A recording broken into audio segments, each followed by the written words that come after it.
Welcome to our BBC School report on puppy farms. Are you aware that over 2 million puppies are bred in puppy farms each year? And with the demand for dogs rapidly increasing, it is bound to get higher. Did you even know that puppy farms existed, or what terrible places they are? 100% of people in our survey knew that puppy farms existed, but only 19% knew what they were. A puppy farm breeds many different types of dog for profit. The dogs are kept in a very disturbing environment and are bred continuously for 6 years before they pass away, normally from overbreeding. The conditions are terrible, no clean-up control or veterinary care, and either contaminated food and water or none. No walks outside, no enrichment, they are simply just breeding machines. Puppy farms come in many different sizes. Some breeders say that they are against puppy farming, however they are practically one but call themselves kennels. If you have 7+ dogs for breeding purposes, you are classed as a puppy farm. The larger scale farms have about 12,000 dogs for breeding purposes, not including the puppies. The truth is that most people are unaware that this is even happening. The puppy breeders have many tactics to make you buy a dog from them without suspecting a thing. A tactic used by many puppy farmers is to rent a house and take the litter of puppies to it. They usually bring an unrelated dog of the same breed, which is kept in good condition, and sew it for the mother. This makes people believe the dogs have grown up in a homely, well-cared-for environment that you'd want to buy a dog from. But the reality of it is that the dogs are hardly fed and what is given as food is mostly green. Worst of all, the dogs are unable to come out of their tiny enclosures and are treated very cruelly. We found many stories of puppy farm females online who were rescued, such as one called Bella. She would have up to 5 litters of 10+ puppies a year because she is a pug. And pugs are popular nowadays, even though they can hardly breathe. Bella was finally rescued at 10 years of age, and it was estimated she had her first litter of pups at 6 months old, meaning she had at least 20 or more litters in her lifetime. Many of her puppies had breeding defects from being overbred and/or inbred. Some of these issues consist of breathing and smell problems. Poor puppies and their poor mums. 25% of dogs in rescue centres are from puppy mills, and if you think that's bad, nearly 99% of dogs in pet shops, markets, in the newspaper and on the internet are from puppy farms. Nearly all dogs have parasites when bought, and the amount of dogs being bred is filling up our rescue centres and shelters. To find out more, we interviewed Janetta Harvey, the campaigner against puppy farms and author of the book Saving Susie Bell and Saving Maya. Janetta is dedicated to saving the mums and the puppies and stopping these puppy farms once and for all. What are puppy farms? There is no single agreed definition, but generally they are commercial-scale dog breeding operations where dogs are bred repeatedly, producing puppies with the main intent of making money. Profit is what drives the owners of the puppy mills, not animal welfare or love of dogs. Although many will try to claim they love dogs, what they really mean is they love the money that dogs make them. How can we tell if breeders are puppy farmers? Mainly we can look to see if money is the main motivator. Does the breeder show eagerness to sell you a puppy?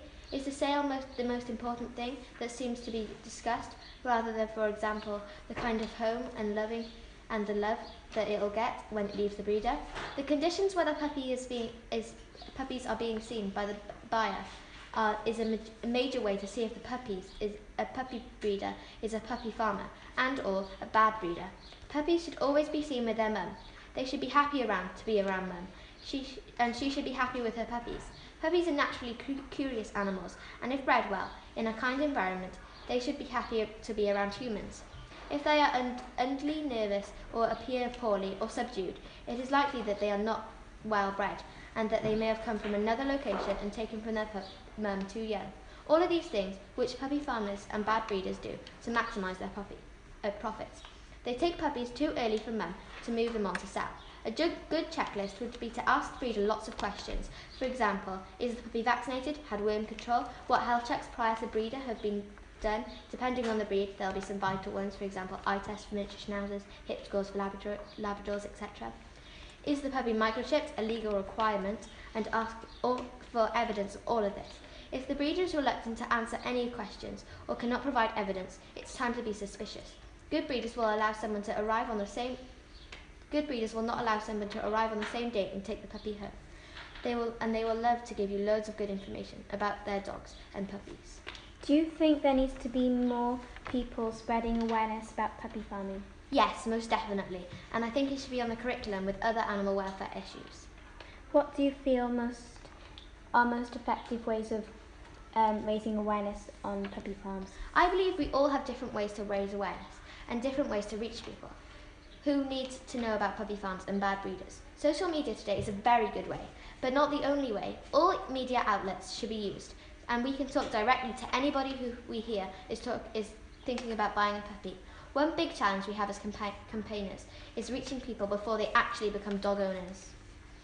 What will happen if puppy farming and bad breeding continues? All the problems we see now will continue to get worse and worse. Dogs will continue to suffer in ever greater numbers. But I do believe more public awareness is happening, and that lawmakers are becoming more awareness of why this cannot be allowed to carry on. Hopefully, this will bring in changes to the law, and no dogs will be given the kind of lives that those in puppy farms currently experience. If you had the power to make one law on puppy milling in general, what would it be? Immediately limit the number of dogs anyone can legally keep for breeding to no more than 5, and those dogs must live in a home unless the puppies are genuinely going to be kept as working dogs, for example working sheepdogs, not to be kept in kennels or kept as livestock, which is how breeding dogs in puppy farms are kept. Puppies who are not going to live as pets, not working dogs, which is the vast majority of puppies, should never start lives in kennelled environments, nor should their parents be kept in those conditions. Dogs are our companions, our friends, and deserve to be kept and deserve the law to protect them, such as right now. This is not the case. What effect do you think Susie Bell and Maya, along with your other books, have had on puppy farming? I hope that my readers find out the harsh reality of what goes on today in the breeding industry, but within the context of the stories that are readable and which offer hope. From contact I've had with readers, I know that for some people the first they know about puppy farms is when they read my books, and they go on to tell others what they find out. I know my books have been given as presents and donated to libraries, and although through the circulation of the stories of Susie Bell, Twinkle and Maya, I hope to make a difference. In Janetta's books, she explains the difficulty of adopting a rescue dog, 6 years of age, who was probably bred in a puppy farm and would have died in one too. She explains how nobody can walk directly behind these dogs because in the past, when people walked behind them, they were dragged by their tails. Also, that they go bald and get cataracts in their eyes, and so many other problems. The puppies' mums get the worst experience of puppy farms out of all the dogs there. It is estimated there are around 10,000 puppy farms in the UK alone. This means that there are a huge number of ex-breeding dogs and unhealthily farmed puppies with behavioural problems, who end up in a shelter and have a really tough time finding a loving home. If the number of dogs continue to increase, there'll be more unadopted ex-breeding adult dogs, and we may have to start euthanizing the dogs, as done in the US and other countries, to make room for ex-breeding dogs. How is that right? For those who are wondering what euthanizing was, it's the act of putting an animal to death humanely. This is part of why we must stop puppy farming and bad breeders. These poor animals are seen only as money and aren't given a chance to live their lives. The puppies are sold at either very low prices from £75 plus or very high prices. The females are bred twice a year.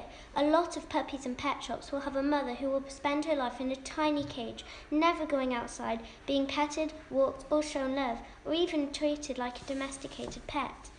About 1 million breeder dogs are confined in a puppy farm throughout the country. However, you may not know it as puppies are made to look better with fake pictures and stories. Puppy farmers are fooling dog lovers every single day. Although we have many people in our world who are puppy farming, we also have those who love their dogs and prefer to show them off.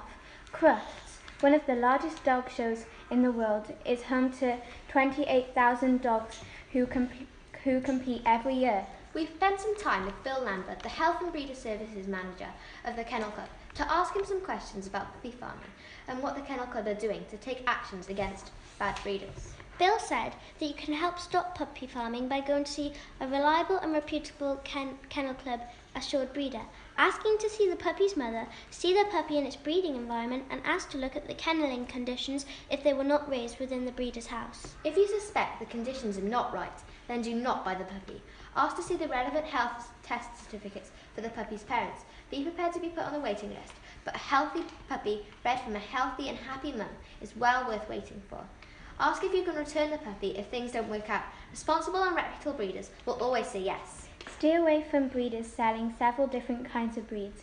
Report any concerns to the Kennel Club if you suspect the breeder is a puppy farmer and conditions are not healthy for the pups and mums. You should not buy a puppy from a pet shop or ship to you and pick up your puppy from a neutral location, such as a car park, motorway service station. Or buy a puppy because you feel like you're rescuing it. You'll only be making space available for another poor pup and litter to fill and condemning future puppies and mums to a miserable life. Always follow Janetta's advice. But most importantly, make sure you see the puppies with their mother from a young age and make sure the mum looks healthy and happy. If possible, don't buy a puppy at all. Adopt a dog from a rescue centre or at least have a look at the puppies in your local shelter. Don't let puppy farmers profit you from their cruelty. Thank you for listening, and be sure to follow these steps as they'll be effective and could save a puppy's and a mum's life.